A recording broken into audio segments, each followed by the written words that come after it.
ঢাকা বিশ্ববিদ্যালয়ের বিজয় ৭১ হলের সামনে ছাত্রলীগের সঙ্গে ধাওয়া পাল্টা ধাওয়া চলছে কোটা সংস্কার আন্দোলনকারী শিক্ষার্থীদের। আজ সোমবার দুপুর ৩:৩০টার দিকে এই ঘটনা ঘটে।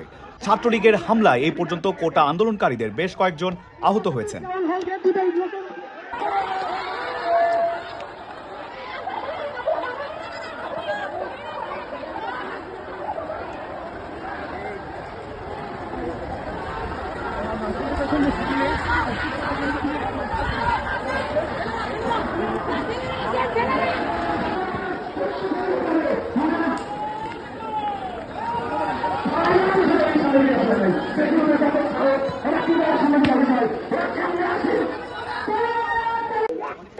প্রধানমন্ত্রীর বক্তব্যের প্রতিবাদ জানাতে এবং বক্তব্যটি প্রত্যাহার করার আহ্বান জানিয়ে কোটা সংস্কার আন্দোলনকারীরা ঢাকা বিশ্ববিদ্যালয় ক্যাম্পাসে টিএসসিতে রাজু ভাস্কর্যের সামনে বিক্ষোভ সমাবেশ করছেন।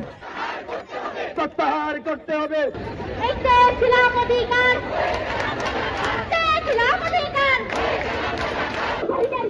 এই সমাবেশে যোগ দেওয়ার আহ্বান জানিয়ে তারা বিশ্ববিদ্যালয়ের বিভিন্ন হলের সামনে মাইকিং করছিলেন। প্রত্যক্ষদর্শীরা জানান দুপুর ৩টার দিকে বিজয় ৭১ হলের সামনে মাইকিং করতে শুরু করলে হল শাখা ছাত্রলীগের নেতাকর্মীরা তাদের ধাওয়া দেন। এরপর কোটা আন্দোলনের শিক্ষার্থীরাও ছাত্রলীগ নেতাকর্মীদের পাল্টা ধাওয়া দেন।